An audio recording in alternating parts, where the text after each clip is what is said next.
Hello, എല്ലാവർക്കും നമസ്കാരം. ഇന്ന് നമുക്ക് ബേസിക് ആയിട്ടുള്ളൊരു കാര്യമാണ് ഞാൻ പറയാൻ പോകുന്നത്. ഒത്തിരി പേർക്ക് എനിക്ക് തോന്നി ആഗ്രഹമുണ്ട് ഇതൊക്കെ ചെയ്യണം എന്നൊക്കെ. പക്ഷേ നമ്മൾ അറിഞ്ഞിരിക്കേണ്ട ചില കാര്യങ്ങളുണ്ട് നമ്മൾ ചെയ്യുമ്പോൾ. ഞാൻ എൻ്റെ വീഡിയോയിൽ പലപ്പോഴും കാണിക്കുമ്പോൾ ഞാൻ ജെല്ലിൽ ഓയിൽ കുറച്ച് മിക്സ് ചെയ്യുന്നതും അതുപോലെ നമ്മളിപ്പോൾ കണ്ടിട്ടുണ്ട് അലോവേര ജെല്ലിൽ ഓയിൽ മിക്സ് ചെയ്തൊക്കെ ചെയ്യുന്നത്. പക്ഷേ അതെന്നൊക്കെ പറഞ്ഞാൽ നമുക്ക് വീട്ടിൽ ഉപയോഗിക്കാനായിട്ട് ഓക്കെ, പക്ഷെ ഒരിക്കലും നമുക്കൊരു നല്ലൊരു പ്രൊഡക്റ്റായിട്ട് മറ്റുള്ളവർക്ക് കൊടുക്കാനൊന്നും പറ്റാത്ത കാര്യമാണ്. അപ്പോൾ നമ്മളൊരു ഓയിൽ ആൻഡ് വാട്ടർ വെച്ചിട്ട് നല്ലൊരു face cream, body cream, hair cream എന്തുണ്ടാക്കി എടുക്കണമെങ്കിലും ഉറപ്പായിട്ടും അതിനൊരു മീഡിയേറ്റർ ഉണ്ട്. അതിനെ പറയുന്നത് എമിൽസിഫയേഴ്സ് എന്നാണ് പറയുന്നത്. അതായത് ഓയിലും വാട്ടറും കൂടി ജോയിൻ ചെയ്യിപ്പിക്കുന്ന സാധനം. അപ്പോൾ പല രീതിയിലുള്ള എമിൽസിഫയേഴ്സ് ഉണ്ട്, സിന്തറ്റിക് ആയിട്ടുള്ളത്.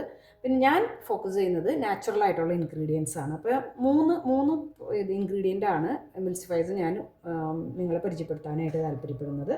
ഇത് മിക്കവാറും എല്ലാവർക്കും അറിയാം, ഒലിവിയൻ 1000 ഇപ്പോൾ എൻ്റെ വീഡിയോ കാണുന്ന എല്ലാവർക്കും അറിയാവുന്ന ഒരു ഇൻഗ്രീഡിയൻ്റ് ആണിത്. ഇതൊരു എമിൽസിഫയർ ആണ്. ഇതിൻ്റെ ഹീറ്റിംഗ്, ഇത് മെൽറ്റ് ചെയ്യാനായിട്ട് ഓയിലാണ് നമ്മൾ ആഡ് ചെയ്ത് കൊടുക്കേണ്ടത്. ഇത് മെൽറ്റ് ചെയ്യാനായിട്ട് ഇരിക്കുന്നത് 70 to 75 ഡിഗ്രിയിലാണ് ഇത് മെൽറ്റ് ചെയ്യുന്നത്. അതുപോലെ തന്നെ ഇത് മിക്കവാറും തിന്നായിട്ടുള്ള ലോഷൻ, ക്രീമുകൾക്കൊക്കെ നമുക്ക് 8% വരെ നമുക്ക് യൂസ് ചെയ്യാം. പക്ഷേ ഇതിൻ്റെ ഒരു കുഴപ്പമെന്ന് പറഞ്ഞാൽ നമ്മൾ കൂടുതൽ യൂസ് ചെയ്ത് കഴിഞ്ഞിട്ടുണ്ടെങ്കിൽ ഒരു സോപ്പി എഫക്റ്റ് ഇതിനുണ്ടാവാനായിട്ട് സാധ്യതയുണ്ട്. അപ്പോൾ അതുകൊണ്ട് ഞാൻ മിക്കവാറും ഇത് ക്രീമുകളിലേക്കാളും കൂടുതൽ ലോഷൻ പോലെയുള്ള തിന്നായിട്ടുള്ള ഇതിലാണ് ഞാൻ മിക്കവാറും ഇത് യൂസ് ചെയ്യുന്നത്. നല്ല തിക്ക് ക്രീമൊക്കെ ഉണ്ടാക്കണമെങ്കിൽ നമുക്ക് ഇതിൽ 8% ഒക്കെ യൂസ് ചെയ്യേണ്ടത്, എസിറ്റൈൽ ആൽക്കഹോളൊക്കെ യൂസ് ചെയ്ത് നമുക്ക് ചെയ്യാവുന്നതാണ്. പക്ഷേ തിന്നായിട്ടുള്ളതിനാണ് ഇതൊന്നും കൂടി നല്ലത്. പിന്നെ നമ്മളിപ്പോൾ കുരുവൊക്കെ ഉള്ള മുഖങ്ങൾക്ക് നമ്മൾ ക്രീമുകൾ ടെസ്റ്റ് ചെയ്യാനായിട്ട് നമ്മൾ നോക്കുകയാണെന്ന് വെച്ചിട്ടുണ്ടെങ്കിൽ ബെസ്റ്റ് ഇതാണ്. വളരെ ലൈറ്റ് ആയിട്ടുള്ളൊരു കാര്യമാണിത്. പറഞ്ഞാൽ ഇതിൻ്റെ സ്റ്റെബിലിറ്റി വരുന്നത്, അതായത് pH 3 to 12 വരെയുള്ള നമ്മൾ മറ്റു പല ഇൻഗ്രീഡിയൻസ് ആഡ് ചെയ്യുമ്പോൾ അതിൽ pH വേരിയേഷൻ വരുമല്ലോ. അപ്പോൾ 3 to 12 വരെയുള്ള pH ലെവലിലുള്ള ഏതൊരു പ്രൊഡക്റ്റിലും പോകുന്ന ഒരു കാര്യമാണത്. ഇത് ഞാൻ ഇതുവരെ നിങ്ങൾക്ക് കാണിച്ചിട്ടില്ല. ഇവിടെ ഞാൻ ഡ്രൈ സ്കിന്നിന് ഞാൻ പ്രോഡക്റ്റ് ഇറക്കിയിട്ടുണ്ട്. അതിൽ ഞാൻ മെയിനായിട്ട് യൂസ് ചെയ്തിരിക്കുന്നത് മോൺഡോണോ 68 എന്ന് പറയുന്ന ഈ എമിൽസിഫയർ ആണ്. ഇതുപോലെ തന്നെ നാച്ചുറൽ ആയിട്ടുള്ള ഒരു എമിൽസിഫയർ ആണ്. ഇത് തിക്ക് ക്രീമുകൾക്കാണ് നമ്മൾ പൊതുവേ യൂസ് ചെയ്യുക, കാരണം ഇത് അത്രയും ഹെവിയാണ് നമ്മൾ ക്രീമുകളിൽ ഉപയോഗിച്ച് കഴിഞ്ഞിട്ടുണ്ടെങ്കിൽ. അതുപോലെ ഇത് ഭയങ്കര ഒരു ക്രീമി ടെക്സ്ചറാണ് നമുക്ക് തരുന്നത്. ഒലിവിയൻ 1000 എന്ന് പറഞ്ഞാൽ വേറൊരു ടെക്സ്ചറാണ്. ഒലിവിയൻ 1000 നമ്മൾ 8% വരെ യൂസ് ചെയ്യുന്നുണ്ടെങ്കിൽ ഇത് നമ്മൾ 3 to 5% വരെ, നല്ല തിക്ക് ക്രീമിൽ 5% വരെ യൂസ് ചെയ്താൽ തന്നെ നല്ല തിക്ക് ക്രീമാണ്. ഇത് മെൽറ്റിംഗ് പോയിന്റ് എന്ന് പറഞ്ഞു കഴിഞ്ഞിട്ടുണ്ടെങ്കിൽ 70 to 80 ഡിഗ്രി സെൽഷ്യസ് ആണ്.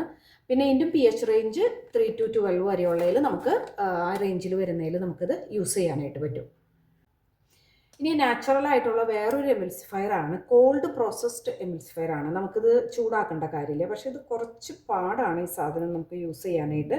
ഇതിനെ മറ്റേ സോയ ലെസിത്തിൻ എന്നാണ് പറയുന്നത്.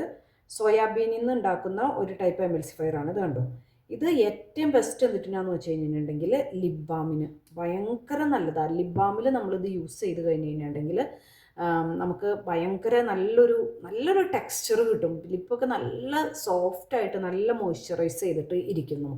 ഇത് ഓയിലിലും നമുക്ക് ആഡ് ചെയ്യാം, വാട്ടറിൽ ആഡ് ചെയ്തിട്ട് നമുക്ക് ചെയ്യാം. പക്ഷേ ഇതെന്ന് പറഞ്ഞിട്ടുണ്ടെങ്കിൽ ഒരു ഹെവി ആയിട്ടുള്ള ഇളക്കൽ, നന്നായിട്ട് നല്ല സ്പീഡിൽ ഇളക്കാൻ പറ്റുന്ന ഇത് ഉണ്ടെങ്കിൽ മാത്രമേ നമുക്കിത് നല്ലൊരു ക്രീം ഉണ്ടാക്കിയെടുക്കാനായിട്ട് പറ്റുള്ളൂ. പിന്നെ ഇത് യൂസ് ചെയ്ത് കഴിഞ്ഞിട്ടുണ്ടെങ്കിൽ ഈ എമിൽസിഫയർ നമ്മൾ യൂസ് ചെയ്യുമ്പോൾ ഇത് നമുക്ക് ഒരു വൈറ്റ് കളറിലുള്ള ക്രീം അല്ല തരുന്നത്, അതായത് ഇതിനോട് അനുബന്ധിച്ചിട്ടുള്ള ഒരു ക്രീമിലായിട്ട് ഒരു ടെക്സ്ചറാണ് നമുക്ക് കിട്ടുക. പക്ഷേ ഭയങ്കര നല്ലതാണ്. ഇത് നമുക്ക് ഉണ്ടാക്കിയെടുക്കാൻ പറ്റിക്കഴിഞ്ഞിട്ടുണ്ടെങ്കിൽ സ്കിന്നിന് ഭയങ്കര സോഫ്റ്റാണ്. ഞാൻ മെയിനായിട്ട് ഇത് ലിപ്പിൽ ഉപയോഗിക്കുന്ന പ്രൊഡക്ട്സിലാണ് ഒരു സോഫ്റ്റ് ടെക്സ്ചറൊക്കെ കിട്ടാനായിട്ട്. അതുപോലെ തന്നെ നമുക്ക് ഇതിലും യൂസ് ചെയ്യാം. നമ്മുടെ ബോഡി ബട്ടർ, വിപ്പ്ഡ് ബോഡി ബട്ടറിലൊക്കെ നമുക്ക് യൂസ് ചെയ്യാനായിട്ട് പറ്റും. നല്ലൊരു ടെക്സ്ചറും നല്ലൊരു കോട്ടിങ്, സ്കിന്നിൽ നല്ലൊരു കോട്ടിംഗ് ആയിട്ട് വരാനൊക്കെ ആയിട്ട് ഹെൽപ്പ് ചെയ്യുന്നത്. ഇതാണ് എൻ്റെ കയ്യിലൊക്കെയുള്ള 3 ടൈപ്പ് എമിൽസിഫയേഴ്സ് നാച്ചുറൽ ആയിട്ടുള്ളത്. ഇനി സിന്തറ്റിക് ആയിട്ടുള്ളതുണ്ട്, ഞാൻ നിങ്ങൾക്ക് ഇതിനു മുൻപ് പലതിലും വീണ്ടും പരിചയപ്പെടുത്താം. ഇനി അടുത്തൊരു വീഡിയോയിൽ ഞാൻ പറയാൻ പോകുന്നത്, നമുക്ക് ഈ എമിൽസിഫയേഴ്സ് നമ്മൾ oil in water in oil എന്നൊക്കെ പറഞ്ഞിട്ടൊക്കെ ഉണ്ട്. അപ്പോൾ അതൊരു ഡിഫറൻസ് പറഞ്ഞുതരാം. എൻ്റെ കയ്യിലുള്ളത് ഓയിൽ ഇൻ വാട്ടറുമാണ്. ഇതെല്ലാം ഇത് മാത്രമാണ് ഓയിലിലും വാട്ടറിലും യൂസ് ചെയ്യാൻ പറ്റുന്ന എമിൽസിഫയർ, ഇത് മാത്രമാണുള്ളത്. ഇതില്ലാതെ ഒരിക്കലും നമ്മൾ ക്രീം ഉണ്ടാക്കാനായിട്ട് ശ്രമിക്കരുത്. അങ്ങനെ ചെയ്ത് കഴിഞ്ഞിട്ടുണ്ടെങ്കിൽ അത് ബ്രേക്ക് ആവും. അത് പിന്നെ നമ്മുടെ നമ്മുടെ പൈസയും കുറേതെന്നൊക്കെ പറഞ്ഞ് ഇത്തിരി കോസ്റ്റ് ഉണ്ട്. അതും എനിക്ക് നിങ്ങളോട് അടുത്തൊരു വീഡിയോ ഇടണം എന്നുണ്ട്. അതായത് ഇതിൻ്റെ ഒരു കോസ്റ്റ് ഡിഫറൻസ്, നമ്മൾ സിന്തറ്റിക് ആയിട്ടുള്ളതും ഇതിനും നല്ല ഡിഫറൻസ് റേറ്റ് വരുന്നുണ്ട്. അപ്പോൾ അതുകൊണ്ട് തന്നെ നാച്ചുറലായിട്ട് ഉണ്ടാക്കിയെടുക്കുന്ന പല പ്രോഡക്റ്റുകൾക്കും നമുക്ക് മാർക്കറ്റിൽ കിട്ടുന്ന സാധാരണയായിട്ട് വാങ്ങാൻ കിട്ടുന്ന ക്രീമുകളെക്കാളും വില കൂടുതലായിരിക്കും. വേറൊരു വീഡിയോ ആയിട്ട് വീണ്ടും കാണാം. ബൈ.